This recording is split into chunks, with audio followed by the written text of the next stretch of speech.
Bonjour à tous et bienvenue sur Crypto Flash, la chaîne de l'actualité crypto. Aujourd'hui, nous allons parler d'une polémique, un débat qui fait rage entre les développeurs et la communauté Ethereum.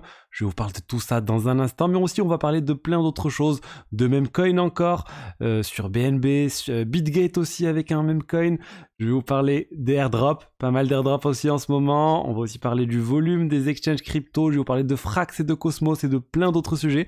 Tous les jours, le meilleur de l'actualité crypto. N'hésitez pas à vous abonner, activer la cloche pour ne rien rater. Au niveau du cours des crypto-monnaies, hausse globale aujourd'hui, 1,8% en tout cas du marché. Bitcoin à 0,5%, 66 000 $ quasiment. Ethereum 3 330 $ plus 1,9%. BNB en légère baisse de 0,19%. Et je voulais vous parler rapidement de Bitvavo, l'exchange partenaire de la chaîne. Il y a 10 € gratuits à obtenir si vous passez par le lien dans la description. En plus, vous avez 10 000 € de trading sans frais. C'est valide une semaine, donc il faut en profiter. C'est un bonus supplémentaire. Vous trouverez toutes les infos dans la description. Alors ensuite, on va parler de BNB.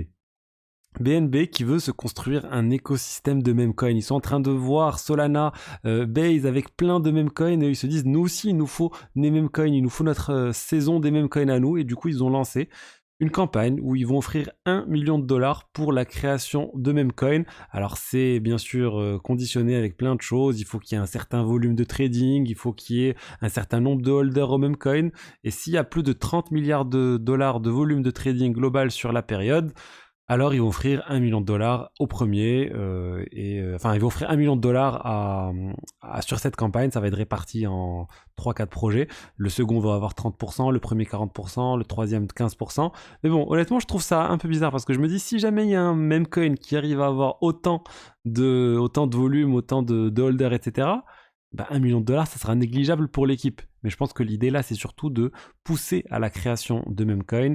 Peut-être qu'il y a des personnes qui voulaient pas créer de memecoin qui vont en créer maintenant quand ils vont voir ça. Et du coup, peut-être que ça va permettre d'avoir cette saison des memecoins sur BNB. Donc on rappelle BNB Chain, la blockchain qui a été initialement créée par Binance. On va rester sur un autre exchange là, cette fois, Bitgate.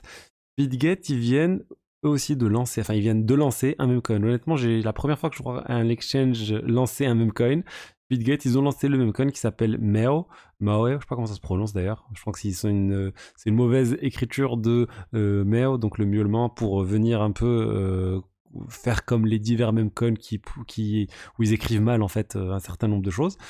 Et bref, ce memecoin, il a déjà 11 000 wallets, il a déjà bien pump, du coup attention, soyez vigilants, ça a déjà bien pump au lancement, il va être airdroppé, ils ont dit que ça allait être airdroppé à pas mal de personnes, notamment ceux qui ont perdu de l'argent avec les memecoins.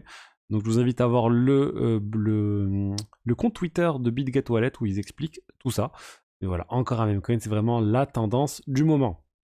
Ensuite, je voulais vous parler de cette polémique et de ce débat qui fait rage sur le réseau Ethereum et on a des développeurs du réseau Ethereum qui viennent de proposer à la communauté, c'est en cours de discussion, rien n'est acté, ils ont proposé de réduire la quantité d'Ether qui est émise régulièrement. C'est un peu comme si vous voulez faire on va dire un halving avant l'heure. Pourquoi ils veulent faire ça? Parce qu'ils ont dit on est en train d'aller vers un monde où il y a de plus en plus d'Ether stakés. On est déjà à 30 millions d'Ether stakés et ça risque de continuer comme ça encore très longtemps jusqu'à potentiellement se retrouver avec 100% des Ether stakés. Et ils veulent pas se retrouver dans cette situation, du coup ils proposent de réduire la quantité de récompenses offertes aux stakers lors de la prochaine mise à jour Ethereum pour inciter, ou plutôt ne pas inciter davantage de stakers à arriver sur le réseau. Parce que ça sera moins intéressant pour eux. Ils ont fait toute une étude sur le sujet et ils disent voilà, il est encore temps de changer. Ils disent qu'il y a déjà certaines blockchains où il y a un taux de staking immense. Par exemple, Solana, on parle de 85% de staking ou de Cosmos, 103% de staking. Et que fondamentalement, ça pose... c'est pas gênant, mais il y a plein d'effets secondaires qu'ils veulent éviter quand il y a trop de staking. Et disons, le principal que je note, c'est que potentiellement, il y a un token ou deux tokens qui vont se retrouver à remplacer l'Ether sur le réseau. Par exemple, supposons que ce soit le STETH, tout le monde va staker du STETH. Petit à petit, STETH va représenter 80% de tous les Ethers et ça sera limite le remplaçant de facto de l'Ether. Or, l'Ether est complètement décentralisé, non censurable. STETH l'est beaucoup moins. STETH est lié au DAO. Le DAO peut faire ce qu'il veut sur le token en question et ça pose problème.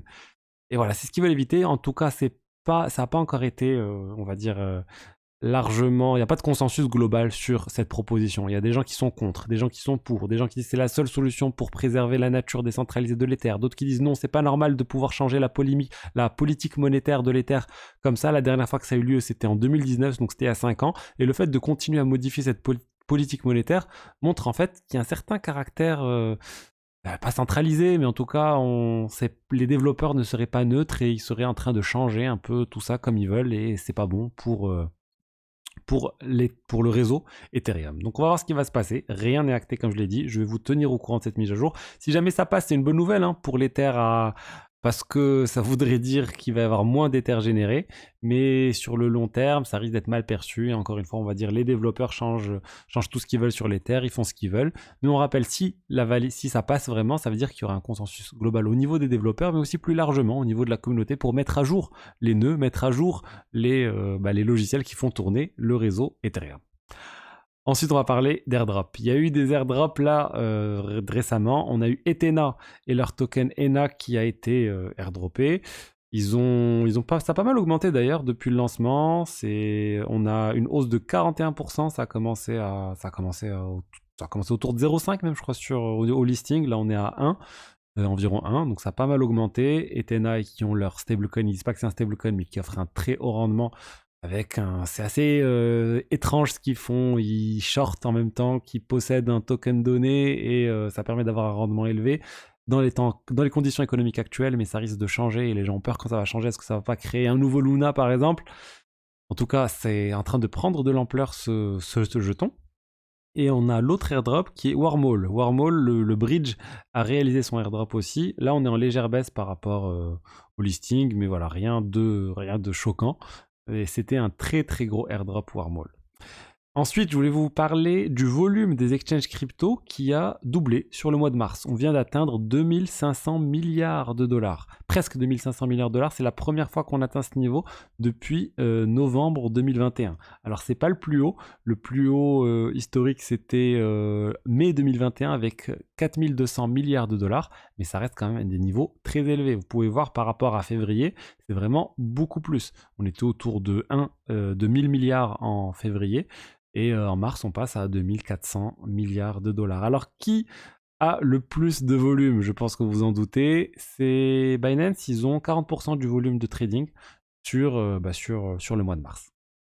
Ensuite, on va parler de Frax, de ce stablecoin, de cet écosystème de finances décentralisées. Ils ont plein de choses sur Frax. Ils ont un stablecoin indexé sur l'inflation, ils ont au moins 2 tokens de gouvernance, ils ont plein de produits différents. Et là, ils sont en train de s'intégrer avec Noble qui leur permet d'avoir une intégration native sur tout l'écosystème Cosmos. Donc on va pouvoir utiliser les jetons de Frax nativement sur les divers blockchains de l'écosystème Cosmos et il y en a énormément. Et ça, c'est une bonne chose pour Frax et pour le développement de tout l'écosystème de Frax. Donc ça, c'est une bonne nouvelle en fait.